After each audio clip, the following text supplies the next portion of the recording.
Jangan lupa kalian subscribe channel kami dan jangan lupa juga tekan tombol gerantungnya.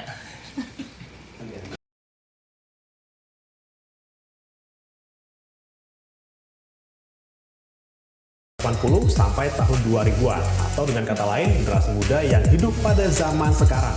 Nah, ternyata mereka mempunyai ciri-ciri yang sangat khas. Seperti apa ya? Yang pertama, milenial punya kaitan yang sangat erat dengan internet. Bahkan semua keputusan yang mereka ambil semuanya berdasarkan informasi dari internet. Contohnya untuk membeli barang dan jasa. Mereka sekarang lebih percaya dengan review dan juga rating daripada melihat iklan. Ada sebuah sebutan untuk mereka yang menunda untuk berkeluarga, punya anak, maupun punya rumah, yaitu Uber milenial. Nah, mereka ini rela menunda itu semua agar bisa nongkrong, traveling, maupun gaya hidup hedonisme yang lainnya. Makanya sekarang kita jarang melihat milenial yang ingin menikah pada usia di bawah 20 tahun. Sumber utama hiburan mereka adalah sosial media. Facebook, Twitter, Instagram, hingga YouTube menjadi pelarian bagi mereka yang sedang bosan.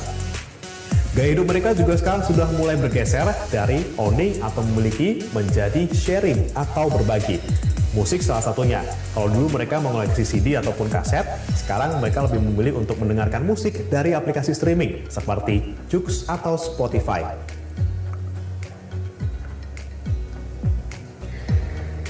Kalau soal produk dan layanan, mereka lebih memilih yang otentik, lokal, ataupun limited edition. Mereka juga lebih menghargai brand yang memiliki filosofi yang baik, seperti ramah lingkungan atau memiliki tanggung jawab sosial yang tinggi. Soal pekerjaan, milenial nggak suka bekerja di perusahaan yang konvensional dan kuno. Mereka ingin bekerja di perusahaan yang menurut mereka keren, misalnya startup. Mereka juga ingin suasana kerja yang santai dan juga egaliter.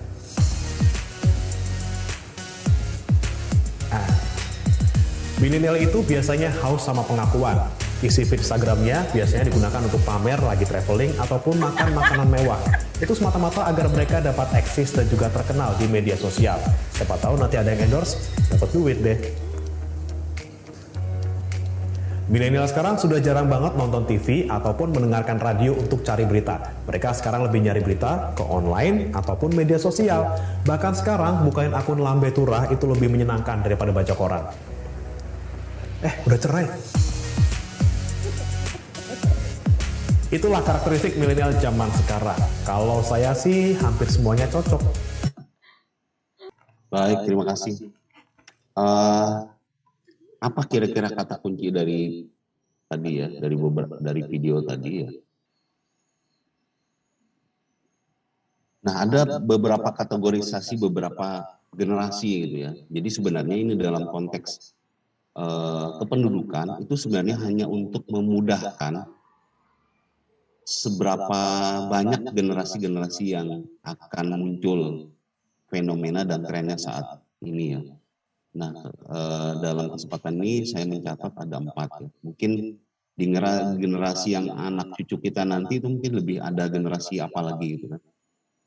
Nah, misalnya generasi baby boomers ya. Ini sebenarnya lebih berfokus kepada kondisi yang ada di setelah Perang Dunia Kedua ya. Jadi kita lihat orang-orangnya itu berkomitmen, kompetitif dan sebagainya itu. Nah, ini adalah begitu banyaknya orang, mungkin setelah merdeka, setelah banyak negara-negara merdeka, lalu membangun negara itu perlu harus banyak penduduk ya, akhirnya banyak. Jadi lompatan atau meningkatnya kelahiran pada masa itu luar biasa, makanya disebut generasi baby boom.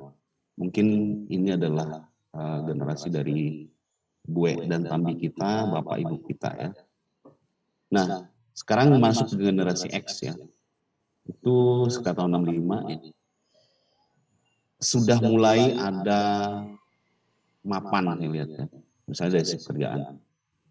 Sudah mulai, jadi kalau yang pertama itu mungkin merintis, yang kedua ini generasi X adalah ini mulai mandiri bekerja keras. Orientasinya karir ya. Saya teringat zaman dulu saya juga sebenarnya dididik kepada generasi X ini ya. Sekolah saja ya, sekolah tinggi-tinggi. Jadi saya ini hampir tidak pernah main gitu ya. Setelah selesai S1 lanjut S2, lanjut lagi S3 ya. Jadi sekolah, tapi ternyata itu saya lihat tidak sepenuhnya benar dalam konteks sekarang. Karena saya banyak melewatkan kesempatan, ketika kesempatan itu saya ambil ternyata seperti terlambat gitu ya. Nah ini kita akan banyak nanti diskusi dengan sebenarnya masuk yang mana kita ya. Nah ini generasi milenial, generasi Y. Tadi generasi X ini Y. 95 justru malah. Mulai ada ponsel ya. Saya 2097 kuliah ya. Itu S1. 2001 lulus itu masih 1-2 orang yang pakai handphone. Nah, yang terakhir itu generasi Z. Nah, kalau kita lihat di sini ada hampir mirip sama, misalnya ada kerentanan ya, rentannya terkena depresi juga anxiety. Jadi anxiety itu adalah kecemasan yang berlebihan. Kalau yang atas itu kecemasan biasa, mungkin yang ke bawah ini lebih parah. Contohnya apa? Menunggu drama Korea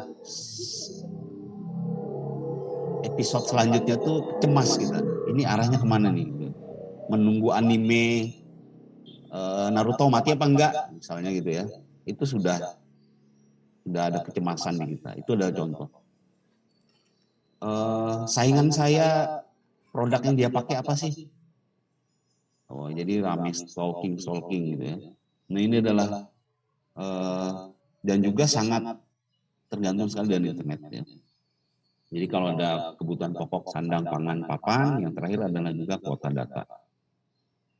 Jadi kita merasa, saya pernah 1 minggu di sebuah desa di daerah Murung Raya yang tidak ada sinyal sama sekali.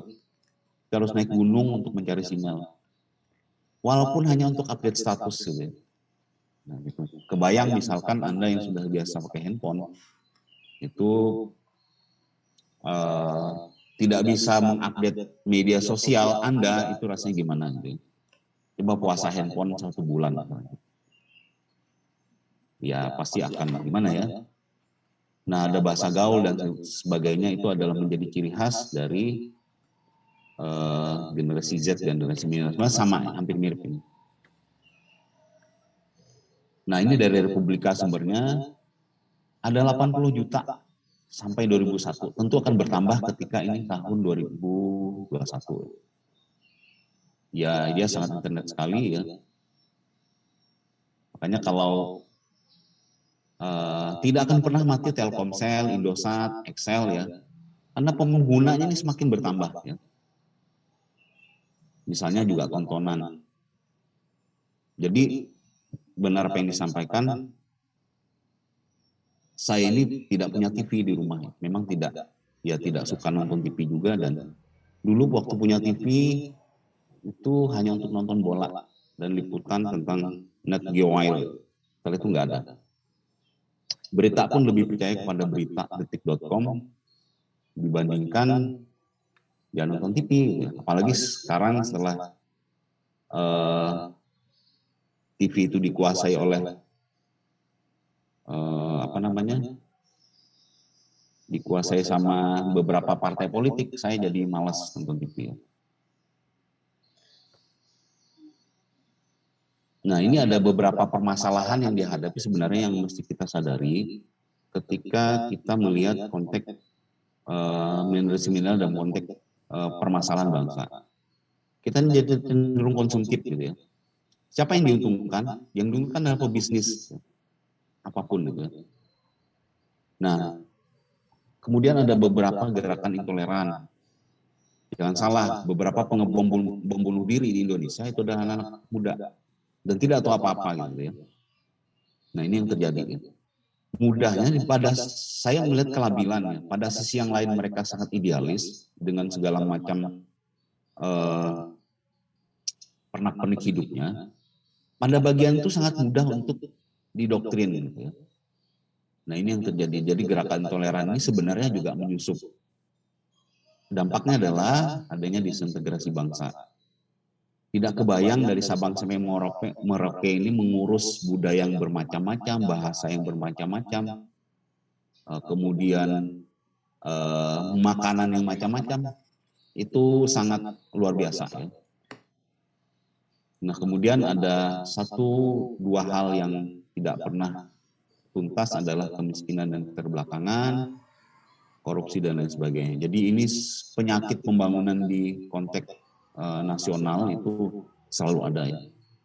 Dibagikan BLT, tapi ada apa sebenarnya gitu kan. Tetap juga dikorupsi ya. Jadi dua hal ini memang penyakit di negara berkembang.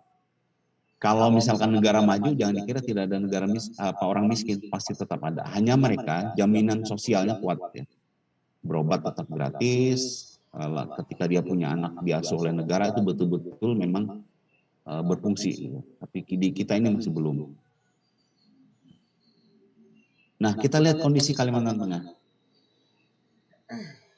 Intelektual dan skillnya belum maksimal, karena masih banyak kita lihat beberapa mahasiswa yang saya lihat misalkan belum memaksimalkan potensinya. Padahal misalkan lapangan untuk menjangkau potensi-potensi itu sangat luas, tapi tidak dimanfaatkan. Berangkat Baralewu, langsung menagih dan Indu Bapa, milih motor.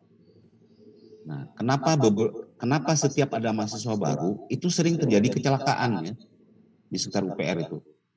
Karena mungkin dari Lewu sana itu jalannya los terus ya.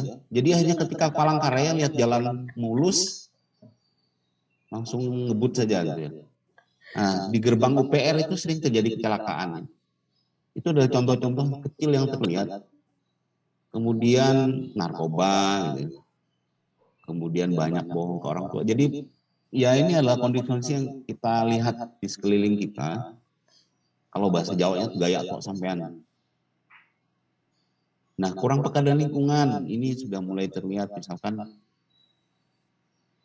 ya ada kecelakaan misalnya, ada apa di lingkungannya itu cenderung untuk cuman ngelihat ya, tidak suka langsung membantu. Kurang suka membaca, baca buku ya pasti ya. Karena memang pada sisi yang lain, informasi yang didapat dari internet itu sangat mudah. Jadi kalau saya melihat lebih baik cari di Google. Bahkan hukum-hukum agama itu sangat mudah untuk dicari di internet, sehingga orang-orang bisa jadi ustadz dan pendeta tiba-tiba. Suka sekali misalnya yang minatnya terhadap membaca soal-soal agama itu tiba-tiba menjadi ustadz, tiba-tiba menjadi pendeta. Tapi tidak belajar dengan sungguh-sungguh. Jadi kurang suka membaca, berguru, yang betul-betul berguru itu sangat sedikit sekarang. Nah yang terakhir, ini sangat K-pop dan wibu. Jadi apapun, Anda jangan salah ya, sampai daerah Tembang Samba sana mungkin ya, itu sangat K-pop dan wibu ya. Justru di belahan desa yang sangat ujung sana, ketika sudah ada internet, biasanya cepat sekali K-pop dan wibu itu menyebar. Dan kita tidak sadar sebenarnya budaya K-pop itu adalah sebenarnya budaya yang sebenarnya disetting sudah oleh pemerintah Korea Selatan itu untuk memang di blow up dan menjadi ciri khas mereka suatu saat. Kalau tidak salah tahun 80-90-an itu sudah mulai memang diiyakan sama pemerintahnya untuk bahwa budaya K-pop ini akan di-share ke seluruh dunia. Jadi sampai lagu-lagunya, kemudian orangnya dibikin ganteng gitu ya, cantik. Itu sengaja memang di-share ke seluruh dunia. Jadi memang pemerintahnya memang mendukung itu. Nah, demikian juga wibu. Kalau ini saya melihat sisi bisnis ya, wibu ini adalah ketika anime itu mulai menjangkau wilayah-wilayah yang anggap saja ini Amerika dengan Hollywood, satunya adalah Jepang. Jadi ada pertarungan bisnis yang saya melihat. Kalau misalkan Marvel ngeluarin apa, maka itu ditunggu filmnya. Tapi kalau misalkan anime, itu ditunggu tiap minggu. Nah ini menangnya ya, menangnya. Kemudian ketika dibikin film live action gitu ya, anime itu sengaja seperti dibikin tidak menarik, entah grafisnya, entah orang-orangnya, entah ceritanya berubah dari animenya. Jadi kalau saya melihat sisi bisnis ini ya. Nah ada banyak belahan negara-negara yang mencoba untuk menjadi patronnya untuk bagian dari yang sebelah mana. Ketika dia ke Jepang-Jepangan maka dia wibu, ketika dia K-pop dia adalah Korea, maka ketika dia Arab Saudi dia akan menjadi kadrun-kadrun misalnya ya, atau apa gitu ya. Kemudian ketika dia merasa modern dia ke Amerika ya, selera lagunya British banget misalnya gitu ya. Nah ketika ini jadi Indonesia ini menjadi pusat rebutan sebenarnya, rebutan dan produk-produk. Apa saja dijual, sepertinya Indonesia ini sangat menjadi pasar untuk orang-orang konsumtif. Ini bahayanya.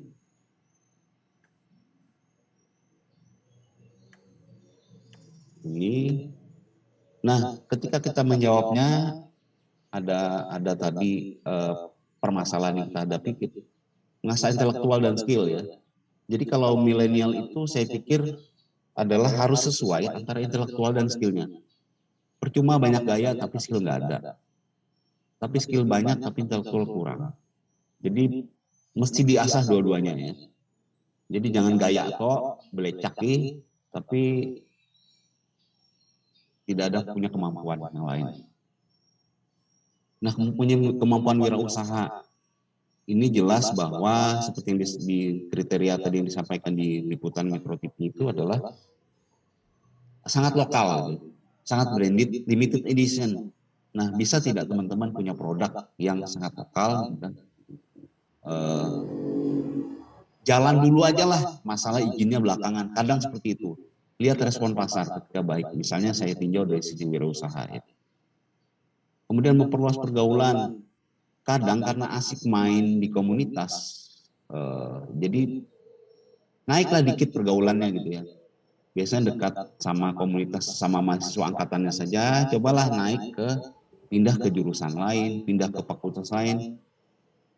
Ini sebenarnya konteksnya ketika perubahan semakin cepat ya, disruption era itu perubahan sangat cepat ya. Kalau tidak berkolaborasi itu biasanya lambat gitu ya. Mau berpikir dan bertindak baik tentu ya sesuaikan dengan potensi yang Anda miliki, daerah ya. Seperti apa, punyalah kepedulian tentang daerah asal ini gitu ya. Kemudian peka terhadap potensi dan mengembangkannya. Apa yang bisa dikembangkan di daerah kita, apa yang bisa menjadi rujukannya orang-orang, itu bisa kita kembangkan. Nah, bagaimana perguruan tinggi, unit kegiatan mahasiswa, kalau peran perguruan tinggi ini tidak milenial juga, saya yakin ya pasti akan ditinggalkan juga gitu ya. Dosennya masih kolot misalkan. Dosennya terlalu kaku. Dosennya tidak mendukung kegiatan mahasiswanya gitu ya. Ya repot ya. Nah, bagaimana kegiatan mahasiswanya kayak misalkan HMI ya, Millennial Law Community ini, kemudian himpunan jurusan, mahasiswa jurusan, apalagi banyak ya, PMKRI, GMKI. Kalau dia tidak milenial gayanya, tentu akan ditinggalkan. Usang nih, mendingan ke lain. Anda akan ditinggalkan oleh angkatan baru ya. Gimana mau mendidik kaderisasi ketika misalkan di wadahnya saja Anda tidak milenial gitu ya.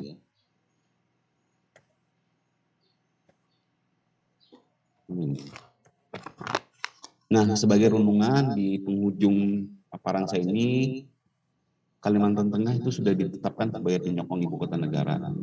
Saya selalu menyampaikan, misalkan Anda punya kebun pisang saja sekian hektar gitu ya. Anda punya peternakan ayam, peternakan bebek dan lain sebagainya, itu akan menjadi saudagar di kemudian hari ketika menyuplai kebutuhan itu kepada ibu kota negara. Jadi disiapin dari sekarang. Kalau Anda tidak siap-siap ya oranglah yang akan kaya, tanda petik ya. Orang lain akan mengambil kesempatan itu. Nah kemudian di tahun 2020 ada food asset project ada di daerah Kapuas, di daerah Pulang Pisau, dan beberapa waktu lalu di daerah Gunung Mas. Ada variannya, ada padi ya. Ada padi, ada singkong. Nah, di daerah Gunung Mas itu singkong ya. Ada dana 43 triliun. Sayangnya ini hanya pusat yang menguasai ya. UPR itu hanya kebagian kelayakannya saja. Nah banyak dosen-dosen UPR itu protes karena tidak diikutkan. Karena yang dilihat adalah UGM dan IPB untuk pertaniannya. Kemana kita gitu? Padahal tidak sedikit yang lulusan dari Jepang yang hebat-hebat juga. Kemudian ada Pertasop Project dari Pertamina. Tiap kecamatan awalnya ada 50 Pertasop. Ini adalah suatu strategi dari Pertamina agar desa pun sama harga BBM ya. Nah ini juga kesempatannya. Nah kemudian yang paling utama adalah Kota Palangkaraya sebagai sentral dari berbagai kegiatan karena paling siap saya melihat bandara itu paling siap untuk pesawat yang besar ya. Hotel banyak berbintang banyak. Kampus negerinya yang besar juga ada di Palangkaraya, juga beberapa kampus swasta juga mulai bangkit ya. Jadi Palangkaraya menjadi sentralnya. Apa yang bisa Anda lihat bisa ambil kesempatan dari sisi Palangkarayanya ya.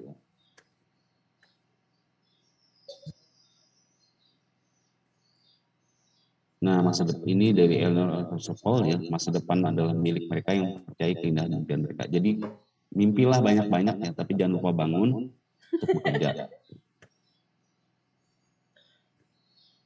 Ini sumbernya, terima kasih pada kesempatan ini. Bapak Ferry hadir, katanya tidak bisa hadir ya. Bapak Alfian, ya. Ibu Purnama Julil kami, ini sohib saya ya. Seluruh anggota Millennium Community ya. Beberapa ini saya kenal ya. Rahma ini adik kelas, adik tingkat ya. Di Unair ya, sesama alumni saling sujud ya. PPM ya, jurusan sosiologi, teman-teman mahasiswa yang sudah hadir kesempatan ini ya. Borneo Queen Community ya, tempat saya beraktivitas selain kampus, seluruh peserta talkshow dan matahari yang selalu bersinar. Akan ada door prize dari saya, gitu ya. Kalau teman-teman nanti kita diskusi, yang menarik nanti panitia yang memilih ya. Ada beberapa produk saya tentang menjaga lingkungan.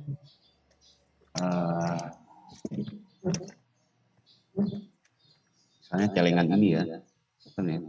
Nah, celengan ini dari barang bekas itu yang bisa teman-teman bawa pulang nanti kalau misalkan memenangkan door prize. Ada banyak bertanya dan aktif di kesempatan. Ada beberapa gelang ya yang menjadi produk dari Borneo Queen Community yang bisa saya bagikan dengan gratis. Terima kasih. Saya kembalikan ke moderator. Silakan Mbak Putri.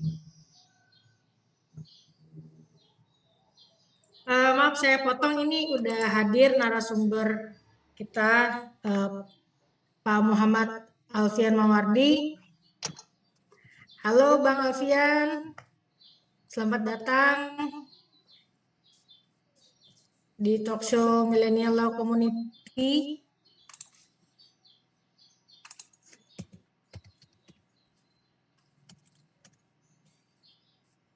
Baru masuk. Ya. Mana nih Bang Alfian? Halo. Ya. Halo Bang Alfian. Selamat pagi. Mohon maaf terlambat, ada kegiatan lain tadi ketemu orang. Selamat pagi ya. Terima kasih sudah berkenan hadir Pak. Ya, Bang. Salam kenal dari saya. Sama-sama ya. Salam kenal juga. Mungkin selanjutnya silakan Putri, moderator. Baik, terima kasih kepada Bapak Saputra Adiwijaya yang telah memberikan materinya yang sangat luar biasa tadi mengenai menjawab tantangan generasi milenial di Kalimantan Tengah. Siapakah generasi milenial? Jadi untuk rekan-rekan semua, karena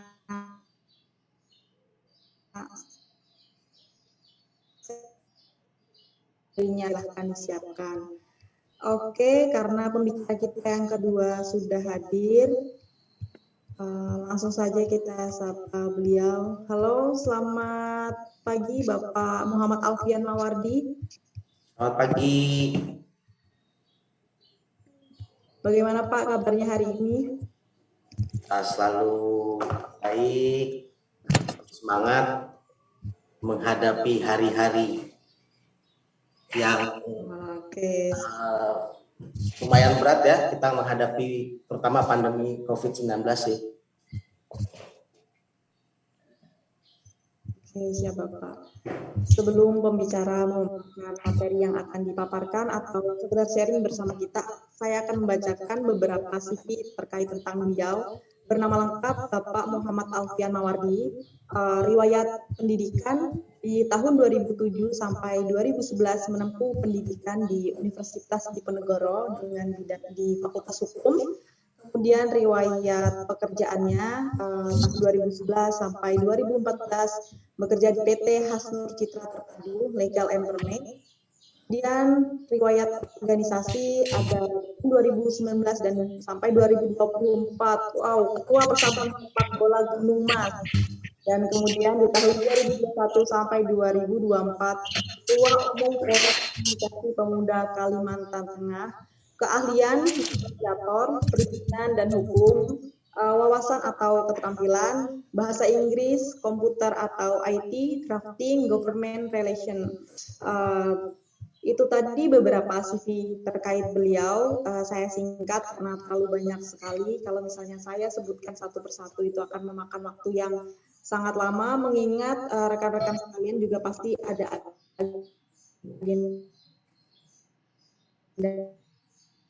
sharing dari Bapak Muhammad Alfian. Halo. Halo Bapak. Ya, gimana tadi, Mbak? Suara saya sudah terdengar, Pak? Sudah tadi agak putus-putus. Oke, tadi saya sudah membacakan beberapa CV terkait Bapak.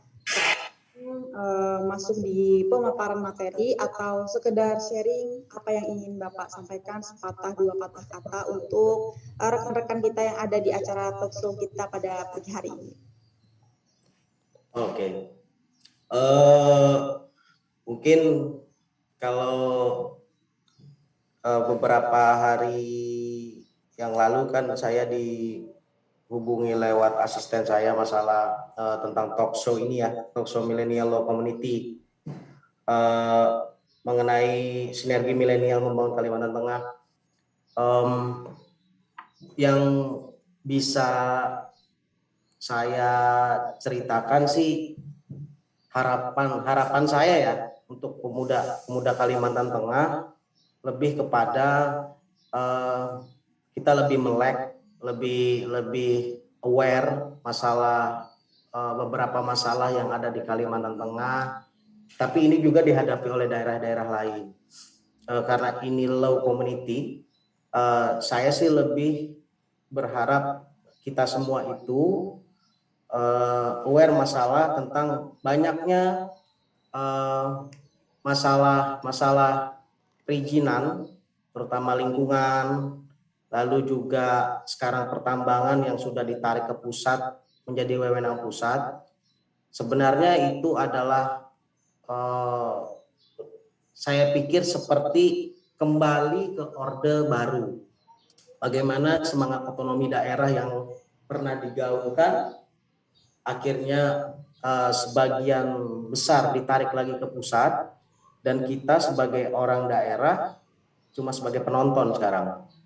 Nah, isu ini terkadang saya lihat sedikit orang membahasnya karena sebenarnya ini menjadi menurut saya bagaimana nanti lahan kita ya, tanah kita yang di Kalimantan Tengah, sumber daya alam kita yang ada di Kalimantan Tengah khususnya menjadi kalau saya bilang menjadi bancakan. lancakan bagi orang-orang yang ada di atas.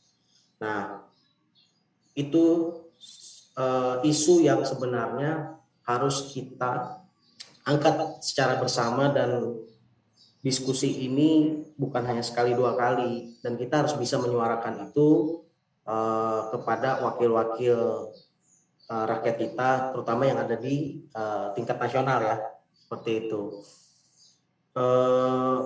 Saya, seperti pengalaman saya, ada beberapa perusahaan yang saya tangani, dari perusahaan lokal di Banjarmasin, punyanya Pak almarhum Haji Sulaiman HB, Hasnur Cita Terpadu, sampai tingkat perusahaan multinasional. Saya sudah mengalami beberapa berhubungan dengan yang ownernya orang asli daerah, dan ownernya itu adalah, kita bisa bilang, bukan asli daerah. Memang kebanyakan yang asli daerah ini biasanya lebih memperhatikan untuk kepentingan masyarakat yang ada di daerahnya. Kebanyakan seperti itu, karena hubungan emosionalnya beda, yang membuat mereka kalau yang pengusaha lokal ini biasanya menganggap, oh ini daerah kita loh, kita bisa bangun ini, kita harus bangun ini, dan sebagainya. Kalau yang pemiliknya cuma tinggal di Jakarta, bahkan ada yang di luar negeri, mereka berpikir keuntungan yang didapat berapa, kalau bisa kita membantu sekecil-kecilnya untuk masyarakat, seperti itu. Nah, di lain itu, kalau saya bisa berbicara mengenai pengalaman saya di dunia perusahaan, saya ingin sebenarnya kita semua itu melek mengenai kewajiban-kewajiban perusahaan sawit yang ada di Kalimantan Tengah, terutama CSR-nya, bukan CSR-nya, terutama plasmanya. Kebanyakan yang saya tahu, plasma mereka tidak mengikuti regulasi yang ada diatur oleh pemerintah Indonesia dan juga pemerintah daerah. Biasanya yang saya tahu, mereka misalnya mempunyai izin lahan sekitar 5.000, harusnya kewajiban mereka itu 20%-nya dikasihkan ke masyarakat, dikelola oleh mereka, terus hasilnya itu dibagikan ke anggota koperasi, yang anggota koperasinya adalah masyarakat sekitar.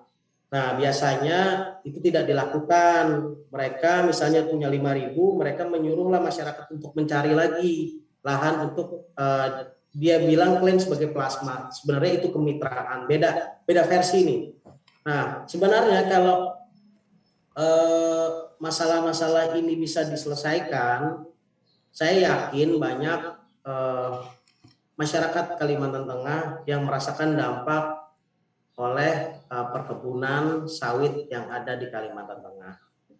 Mungkin kalau saya sih lebih berbicara itu karena saya juga berpikir kita talkshow, jadi ada komunikasi antara kita moderator dan saya sih. Mungkin di situ yang bisa saya harapan saya untuk peserta talkshow yang ada di Kalimantan Tengah.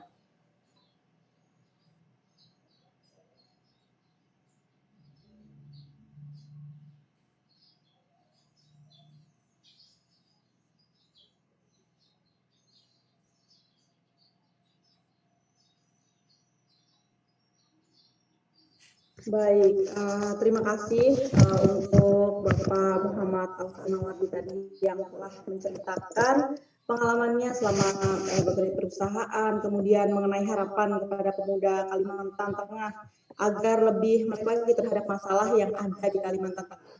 Mungkin untuk sesi diskusi atau tanya jawab nanti ada di akhir pemateri, karena masih ada satu pembicara kita lagi, itu ada Ibu Purnama Julia Utami. Halo Ibu, apakah sudah bergabung di room? Sudah, ada saya di sini. Baik, terima kasih Bu. Oke. Jadi masuk ke pembicara kita yang ketiga ini atau yang terakhir ini ada Ibu Purnama Julia Utami. Beliau ini merupakan salah satu dosen juga yang ada di Universitas Palangkaraya. Nah ini dari FISIP ya Ibu.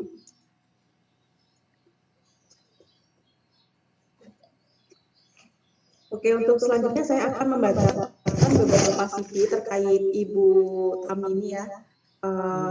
Untuk pengalaman bekerja dari tahun 2014 sampai 2015 menjadi dosen tetap non-PNS di Universitas Brawijaya, kemudian 2016 sampai 2018 menjadi dosen terbang di Universitas Palangkaraya, kemudian dari tahun 2019 sampai sekarang menjadi dosen PNS di Universitas Palangkaraya.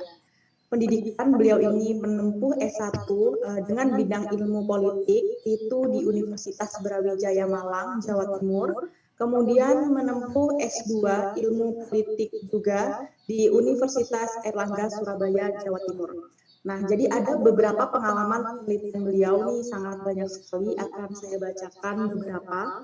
Yang pertama, pemberdayaan masyarakat tepian sungai sebagai langkah pencegahan potensi stunting di Petuk Katimpun tahun 2021. Kemudian yang kedua ada dinamika elit Dayak dalam pemindahan ibu kota ke Pulau Kalimantan tahun 2020.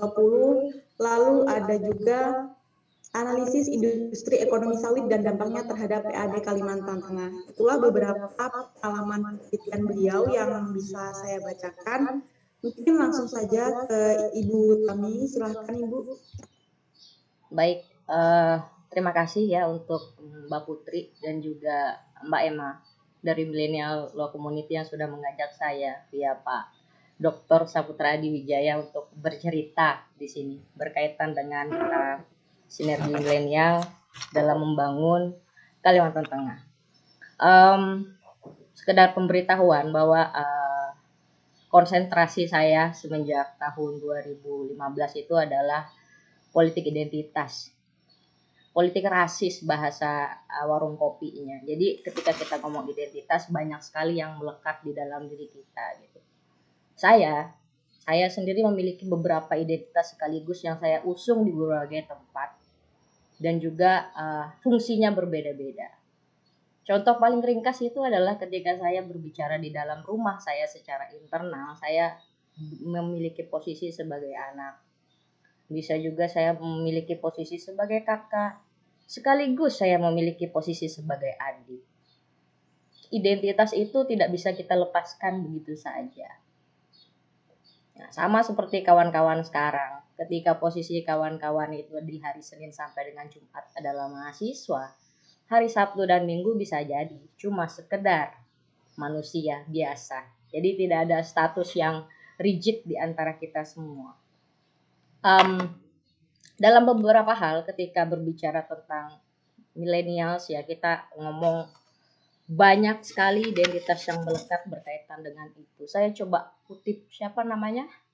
John F. Kennedy gitu ya. Jangan pernah tanyakan gitu apa yang bangsa mau berikan kepadamu, tapi apa yang telah kamu berikan kepada bangsamu.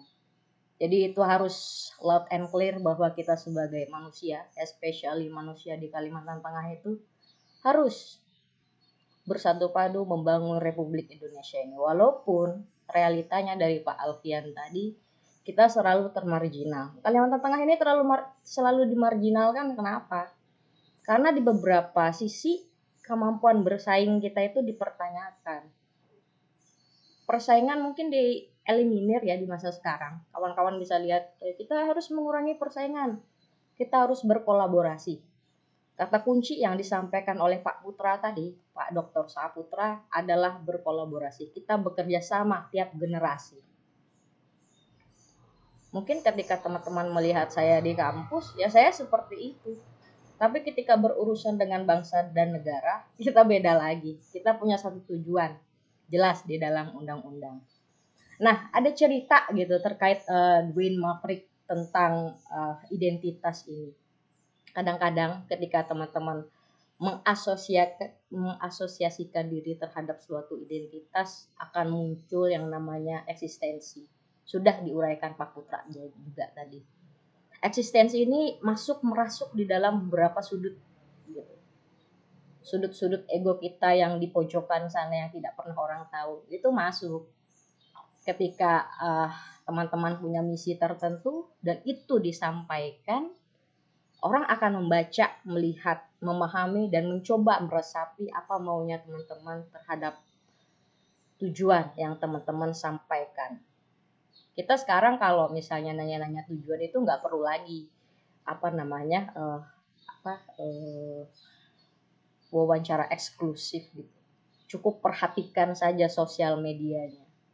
Ada di kajian politik namanya political psychology. Jadi kita bisa lihat psikologi orang itu dari postingan yang sering dia lihat. Enaknya kan di situ. Bahkan potensi-potensi terorisme itu bisa dilihat dari postingan loh. Itu temuan baru dari kawan dulu kala gitu. Sekedar informasi juga, kenapa saya suka di identitas itu karena kita itu Bhinneka Tunggal Ika. Kita itu beda-beda dari Sabang sampai Merauke gitu, dari utara ke selatan, tenggara, barat, daya, timur. Kita itu berbeda-beda. Dan perbedaan itu adalah menjadi nilai jual kita. Di tahun 2009 waktu saya di kelas teori politik dulu itu namanya ya di UB, dosen saya itu pernah berkata, kalau misalnya Indonesia ini homogen seperti Amerika, potensi kita untuk maju itu minim karena kita cuma berhadapan dengan diri kita sendiri. Tapi potensi Indonesia di tahun 2045 bahkan 2100 nanti akan sangat besar ketika kita mampu mengelola perbedaan yang muncul karena perbedaan identitas yang ada. Dosen saya selalu mengulang-ulang itu sampai dengan saya lulus. Sampai ditemukan kekhasan dari masing-masing dari kami. Angkatan pertama di Brawijaya itu kami punya perbedaan yang sangat mencolok sekali. Perbedaan mencolok itu mulai dari pendidikan keluarga, pendidikan waktu SD, SMP, SMA sampai dengan tulisan di skripsi. Tapi sekarang terasanya ketika kawan-kawan itu lebih mampu mengelola perbedaannya untuk bisa membangun bangsa dan negara, itu luar biasa juga. Saya dengan mudah bisa saja minta tolong sama mereka yang duduk di MPR atau DPR Republik Indonesia. Mengharukan, iya, karena dalam proses mengenali perbedaan untuk mencapai tujuan bersama itu memang butuh waktu, kawan-kawan. Jadi jangan serta-merta kita berbeda terus mengalienasi diri, jangan pernah lakukan itu. Karena perbedaan ada untuk bisa diakomodir. Mungkin itu saja ya paparan dari saya. Saya kaget lihat muka saya muncul di sini dan selalu seperti itu. Mungkin nanti bisa kita lanjutkan dengan diskusi saja karena memang identitas ini sangat riskan sekaligus sangat menarik, jadi perlu sekali kehati-hatian dari kawan-kawan milenial juga karena ini penting. Kita Bhinneka Tunggal Ika, kita berbeda tapi tetap tujuannya adalah membangun bangsa dan negara. Itu saja dari saya. Terima kasih, saya kembalikan ke Mbak Putri. Terima kasih Mbak Putri sudah. Ya, Bu. Terima kasih kepada Ibu Tami yang telah memberikan dua katanya sekedar sharing. Jadi untuk pembicara yang pertama Bapak Dr. Saputra Adiwijaya yang memaparkan materi mengenai menjawab tantangan generasi milenial di Kalimantan Tengah. Siapakah generasi milenial? Lalu kemudian dilanjut pembicara yang kedua ada Bapak Muhammad Alfian Mawardi lebih bercerita terhadap harapannya kepada pemuda di Kalimantan Tengah agar lebih mereka tahu peduli terhadap permasalahan yang timbul yang ada di Kalimantan Tengah. Lalu Ibu Purnama Julia Utami sedikit memberikan mengenai identitas, kemudian generasi milenial, potensi Indonesia yang mampu mengelola perbedaan identitas yang sangat baik apabila kita mampu mengelola perbedaan itu karena kita kan berada di Indonesia, di mana di Indonesia sendiri itu sangat beragam masyarakatnya. Mungkin langsung saja kita akan masuk di agenda selanjutnya, yaitu sesi diskusi atau tanya jawab. Kepada rekan-rekan yang ada di sini, silakan untuk mengajukan pertanyaan kepada acara kita pada pagi hari ini. Boleh ditulis di kolom chat atau raise hand boleh juga.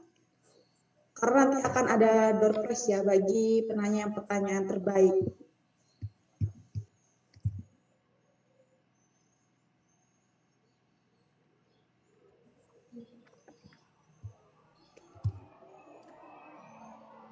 Sudah ada tuh yang nanya. Baik, siap. Terima kasih. Karena tadi yang pertama raise hand itu dari Kak Triwili Kristianto ya. Silahkan Kak pertanyaannya. Baik, sebelumnya saya berterima kasih kepada moderator yang telah mengizinkan saya untuk bertanya dalam forum diskusi webinar ini. Terkait pembahasan yang dari 3 materi ini, saya memfokuskan pertanyaan kepada Pak Adi. Nah, jadi seperti yang Bapak jelaskan tadi kan ada beberapa generasi yang ada di setiap era gitu kan, seperti itu. Jadi pertanyaannya, bagaimana dari setiap generasi itu menyesuaikan peradaban yang ada terjadi di satu wilayah gitu Pak, satu wilayah, contohnya di Kalimantan Tengah gitu kan Pak. Ya, seperti contohnya masih ada suatu konflik yang terjadi antar adat gitu Pak. Nah, lalu bagaimana gitu generasi seperti kami milenial itu menyikapi hal tersebut? Terima kasih.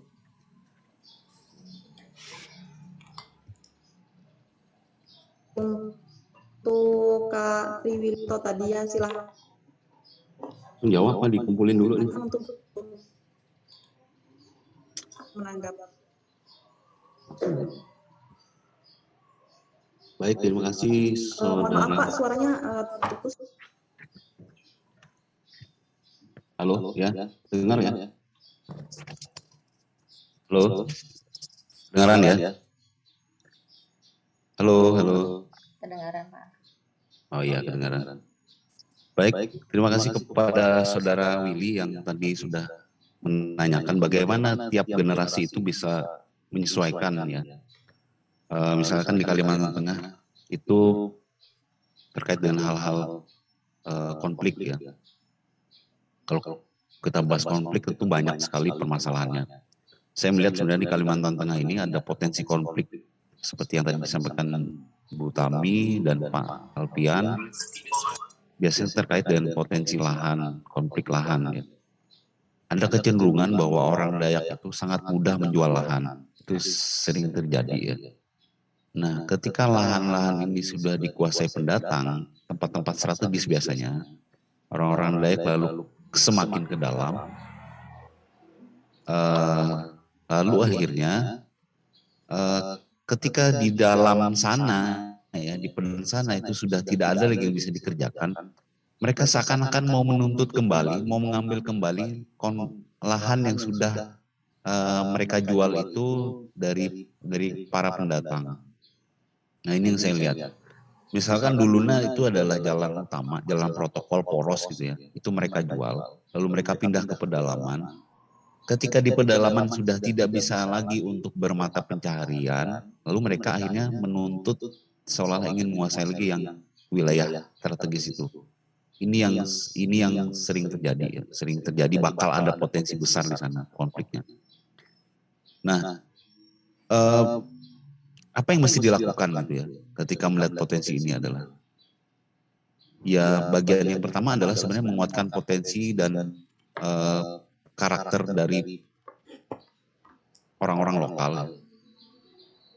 Itu ciptakan saja isu bahwa jangan jual tanah sembarangan, misalnya seperti itu. Jaga lahan Anda, jaga kawasan Anda. Gitu. Nah, kadang-kadang kita juga melihat bahwa yang kondisi yang terjadi di lapangan adalah siapa sih tidak butuh duit? Itu yang kadang-kadang membuat kita mudah sekali menjual lahan-lahan. Nah, ketika misalnya terjadi konflik seperti ini, sebenarnya yang perlu ditekankan adalah bagaimana kemudian generasi milenial ini adalah, kalau kata Puan Ludayak, nah kuliah bujur-bujur, kuliah sekolah bujur-bujur gitu ya. Karena itulah yang yang menjadi cerminan Anda untuk nanti bisa pulang ke desa itu mengelola wilayah Anda gitu ya. Jangan sampai kemudian ketika Anda pulang setelah selesai kuliah itu Anda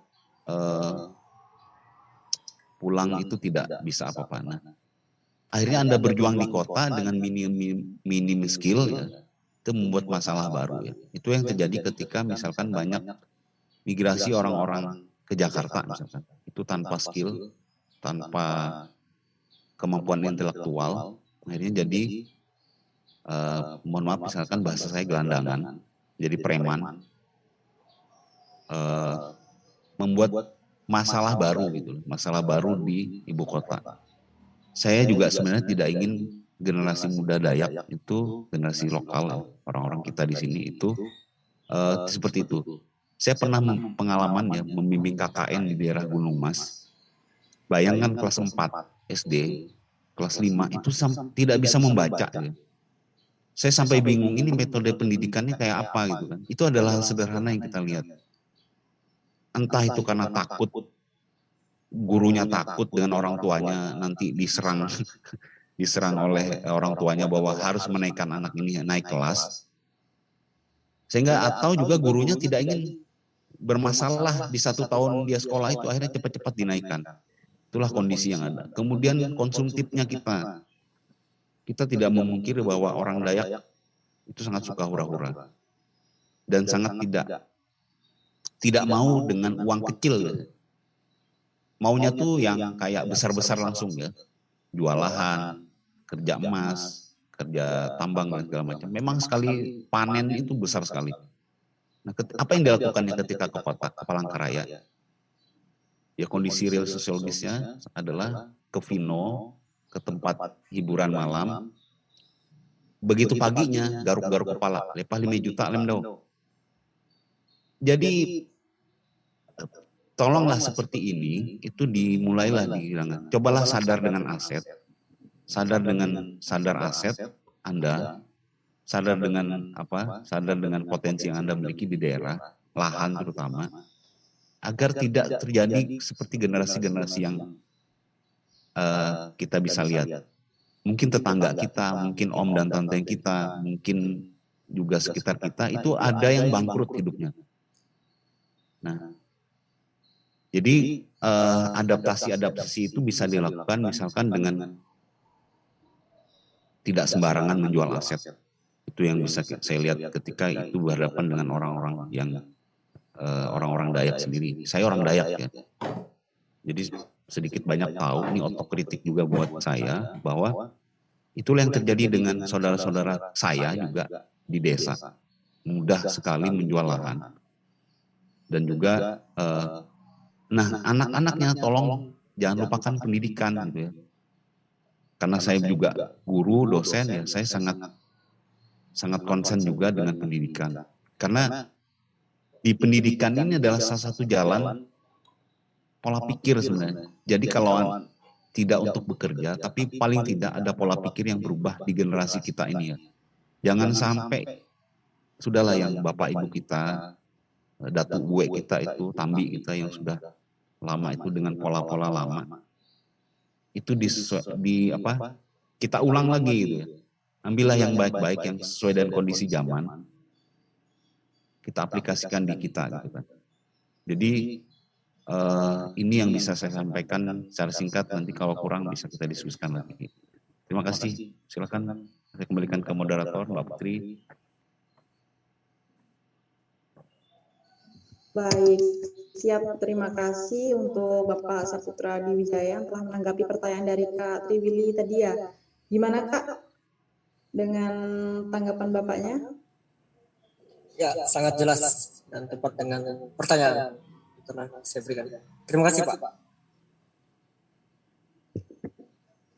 Baik, siap. Terima kasih. Kita lanjut ke penanya berikutnya. Tadi udah ada yang hand ya. Nah, ini atas nama siapa nih? Mas Burde Limawati, silahkan ajukan pertanyaannya. Baik, terima kasih Ibu Moderator yang sudah bersedia memberikan waktu kepada saya untuk menyampaikan pertanyaan saya pada hari ini. Sebelumnya terima kasih banyak kepada Bapak pemateri kita, Bapak Saputra Adiwijaya, dan juga Ibu tercinta Ibu Purnama Julia Utami yang juga mengampu mata kuliah Sosiologi Politik pada kami, dan juga Bapak Saputra Adiwijaya sebagai pengampu mata kuliah kewirausahaan. Tadi saya ingin menuliskan langsung di forum chat, namun kelihatannya ilustrasi yang akan saya sampaikan itu akan terlihat panjang dan mungkin nanti akan terlewat karena ada mungkin pertanyaan dari teman-teman yang lebih singkat daripada pertanyaan saya gitu. Jadi pertanyaan saya ini nanti akan terbagi atas dua, yaitu kepada Bapak Saputra Adiwijaya dan yang kedua kepada Ibu Purnama Julia Utami. Yang pertama itu adalah tadi yang Bapak Saputra Adiwijaya jelasin tentang generasi milenial dalam konteks permasalahan nasional atau kebangsaan. Di dalam sudah jelas dijelaskan tentang permasalahan yang kita hadapi, dan juga Bapaknya jelasin juga akurat tentang kondisi generasi milenial Kalteng itu. Dan Bapaknya juga ngejelasin bagaimana solusi gitu, solusi untuk menghadapi hal itu.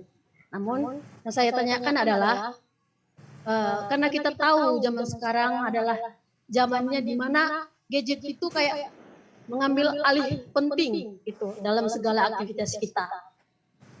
Nah, memang ada beberapa dampak positif yang diberikan gadget ini, terutama kepada orang yang memang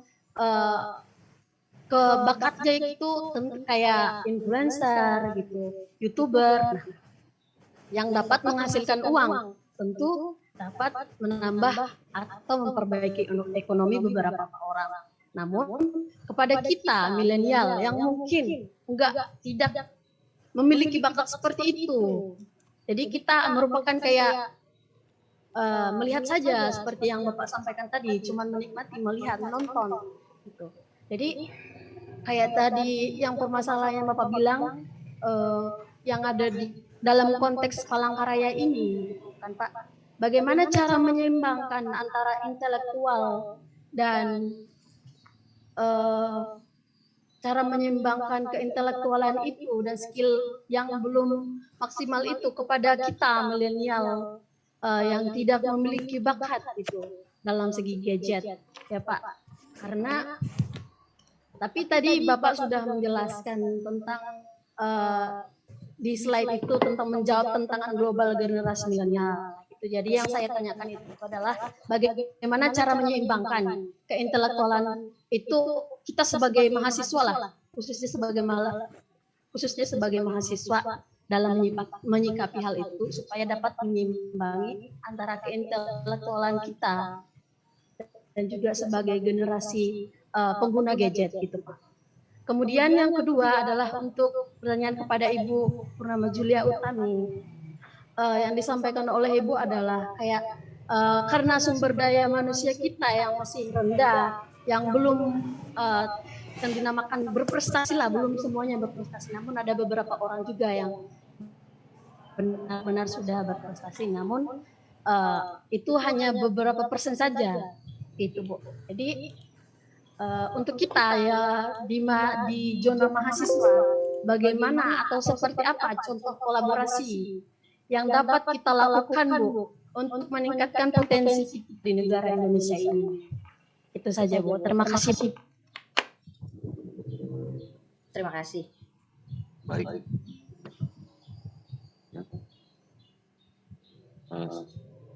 Saya jawab ya. Mohon izin Mbak Putri ya. Ya, siap Pak, silahkan. Nanti bisa ditambahkan sama Pak Alfian, mungkin Pak Alfian juga generasi muda juga nih. Saya baru kenal, baru tahu nih, sering dengar nama tapi ini orangnya gitu kan. Siapa? Bagaimana sih sebenarnya menyeimbangkan antara intelektual dan skill ya? Sebenarnya kalau dari sisi kita sendiri, kita tahu sadar dan potensi kita, itu yang saya bisa pahami ya. Sehingga arah itu kemana kita akan tuntun, kemana kita akan melangkah. Jadi kalau bahasanya agama itu, kalau tahu diri mau mengenal Tuhan, taulah diri sendiri dulu. Itu bahasa tinggi itu ya tuh. Nah, menuju ke sana memang tidak mudah gitu kan. Karena orang tidak tahu dirinya gitu kan. Nah, beberapa hal yang bisa dilakukan adalah pertama pahami diri sendiri, seperti apa potensi yang ada di diri sendiri. Yang kedua adalah naikkan pergaulan Anda. Gitu kan. Jangan itu aja gitu. Ya kalau itu aja ya sudah, teman-teman kampus saja akhirnya naiklah, misalnya gabung di Millennial Law Community. Mbak ini juga kan ketua HIMIP ya. Ya keluarlah ke HIMIP yang mana, Unlam kah, ke HIMIP-nya Unmul kah, gitu kan, Mulawarman sana. Bikin kegiatan seperti itu adalah salah satunya untuk menjaga semangat sebenarnya, menjaga semangat agar selalu kompak, selalu intelektual. Skillnya kemana? Ya banyak hal bisa dilakukan. Ikut teman, jadi bantu-bantu di warungnya, misalkan warung kopi, warung apa, sifatnya jadi barista kan, misalnya seperti itu. Karena ciri milenial itu adalah dia sangat idealis, tidak peduli kadang-kadang dengan gajinya berapa, tapi dia bisa eksis. Nah itu adalah ciri-cirinya. Kadang jadi barista itu berapa sih digaji? Mungkin 1.100.000, 1.200.000, dibandingkan dia jadi tukang sapu misalnya ya. Tukang taman itu bisa UMP ya 2.800.000. Tapi karena dia bisa enjoy ya, bisa dia tidak peduli dengan. Nah saya pernah punya pengalaman ketika saya di Surabaya, itu saya tidak mau bergabung dengan orang-orang Dayak yang ada di sana. Maksudnya selama Dayak ya, selama Kalimantan. Karena apa? Begitu saya di sana, itu yang ketemu teman-teman yang dari Palangkaraya, yang diceritain adalah kondisi Palangkaraya gitu kan. Ketika saya balik ke Palangkaraya, ketemu lagi dengan mereka yang diceritakan kondisi Surabaya, di mana saya berkembangnya gitu kan. Jadi balik akhirnya saya memutuskan untuk kos dan kontrak rumah gitu ya. Paling waktu itu bawa keluarga, saya bisa berbahasa Jawa gitu kan. Saya bisa banyak ketemu orang, saya ketemu dengan orang banyak. Jadi saya menggeser zona nyaman saya dari situ ya. Jadi kalau kata Yusuf dan Paul Sastre itu, kalau Anda di kondisi zona nyaman, maka Anda itu tidak waras. Jadi mempertahankan kewarasan itu adalah menjauhi zona nyaman. Saya lapar hari ini, berarti waras itu adalah, maka saya harus makan. Tapi kalau zona nyaman Anda apa? Sudah makan tinggal disiapin di kaut, kata orang Banjar itu di kaut nasinya, disiapin, dihidangkan. Gimana mau berkembang kalau zona nyamannya kayak gitu kan? Tapi kalau Anda lapar, Anda akan bertanya, kemana saya harus makan? Saya harus kerja, saya harus punya penghasilan. Nah itu yang bisa saya jawab. Mungkin Pak Alfian nanti bisa nambahkan. Bagi pengalaman beliau ini perusahaan besar-besar ya. Saya ingat dulu kuliah tahun 97 sampai 2001 di Unlam itu Hasnur Group tuh sponsornya Barito Putra.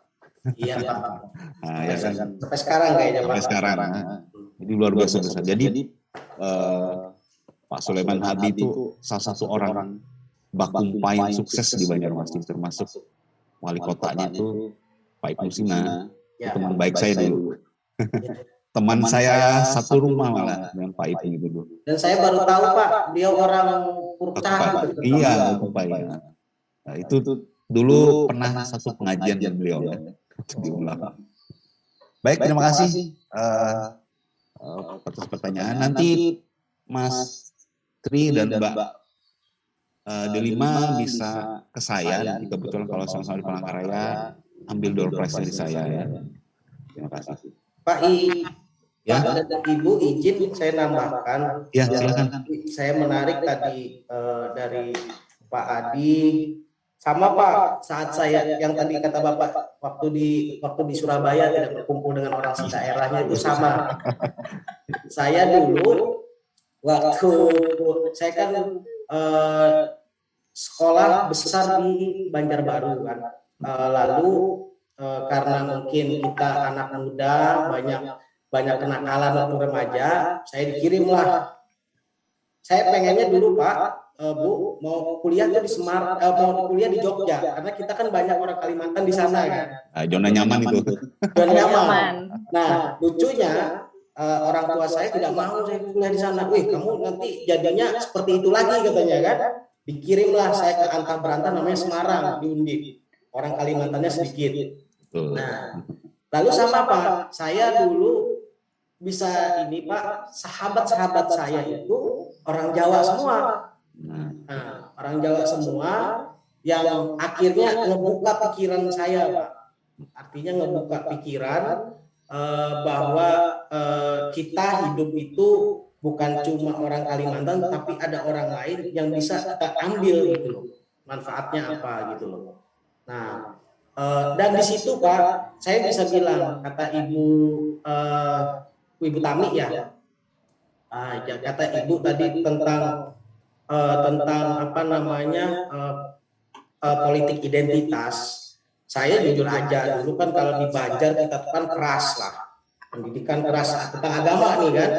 Tapi setelah saya kuliah ketemu orang di apa namanya bergaul dengan orang-orang apa namanya di luar suku kita kan, saya baru mengenal namanya toleransi dalam beragama.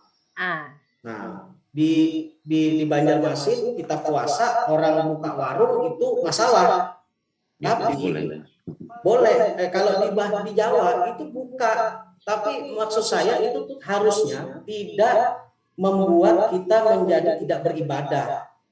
Itu nikmatnya bertoleransi itu. Dan saya Bu, Pak, dalam bekerja di perusahaan itu persaingan itu ketat. Nah, artinya ada orang Muslim, ada orang Kristen, ada orang Katolik. Saya selalu bicara di mana-mana. Saya contohkan ini, bos saya itu adalah dua orang Katolik yang sangat taat. Saya bekerja selama sama dia, apresiasi naik pangkat itu sesuai kinerja saya. Setelah itu saya dipeganglah sama orang Muslim yang puasa Senin Kamis. Dan hasilnya beda Pak. Beda itu saya ada beberapa yang dia bikin, intinya saya tidak di-appreciate sama dia. Nah, dari situ pun saya melihat bahwa agama itu tidak berbanding lurus dengan sikap manusia. Jadi yang membuat jahat itu sikap manusia bukan agama. Saya bisa yakinkan itu. Dan saya selalu mendidik itu kepada orang-orang. Karena politik identitas, kan saya juga pelaku kemarin di Pilgub kan, ketua relawan di Kapuas. Ya saya bilang, saya itu kerja di Gunung Mas. Kebetulan saya dekat sama Pak Bupati Jayamono. Nah, Gunung Mas hampir 80% Nasrani. Saya di sana kerja ya baik-baik aja, fine-fine aja gitu loh. Politik identitas itu dibawa saat kita berpolitik doang, saya bilang. Setelah itu ya mencair lagi, dan itu saya tidak mau seperti itu, Ibu, Bapak. Karena menurut saya itulah cikal bakal VOC, bagaimana dia mengadu domba Indonesia itu dari salah satunya dari agama dan juga kesusuan. Nah itu. Nah lalu kedua, kembangkan pergaulan. Benar kata Pak Adi, pergaulan itu menentukan pola pikir kita gitu. Pergaulan, jangan malu untuk meminta masukan dari orang-orang yang sukses. Nah, bergaul dengan orang-orang yang sukses, orang-orang yang pintar, karena itu yang akan membuka cakrawala pikiran kita. Kalau kita cuma bergaul dengan orang sepantaran kita, ya seperti itu aja. Dan saya masih Pak Bu bergaul, meminta nasihat dengan orang-orang yang istilahnya walaupun misalnya kita bisnisnya core bisnisnya sama, ya kita tetap minta masukan. Karena kalau saya sih berpikiran kita ketemu orang itu pasti ada alasannya yang diberi Tuhan. seperti hari ini saya ketemu Bapak Ibu yang luar biasa. Nah, dan adik-adik sekalian ya, saya anggap ini ada reasonnya nanti, bagaimanapun itu. Yang ketiga, kembangkan pekerjaan kata Pak Adi itu benar. Saya dulu seorang dari awalnya legal, habis itu pindah ke land akuisisi, pembebasan lahan, dan akhirnya ke perizinan, government relation. Tetapi saya pelajari Pak, saya lihat bagaimana, saya waktu itu kan mengurus juga tentang pemantauan lingkungan. Lalu saya lihat juga pengurusan, saya ngurus IMB, bagaimana orang membangun. Dan akhirnya itu saya pelajari. Ya sekarang alhamdulillah saya mandiri Pak Adi. Iya, selamat ya. Ya, karena saya tuh selalu ceritakan sama adik-adik saya, kita harus cintai pekerjaan, fokus. Kalau itu memang potensi, terusin. Tapi belajar di situ, jangan stuck di situ. Memang kalau kita kayak saya jadi orang perusahaan enak, kesehatan ditanggung, mau tiket pesawat ditanggung, tapi bukan itu kan yang tujuan kita harus lompat dari zona nyaman itu. Kalau saya seperti itu, dan saya tuh Pak Bu ingin generasi, kalau di generasi saya kan keinginan orang tua saya selalu menjadi PNS. Nah itu saya itu. Saya ingin membuka cakrawala pemikiran dari adik-adik ini. Jadilah pencipta lapangan kerja, jangan mencari lapangan kerja. Seperti itu sih. Terima kasih. Luar biasa.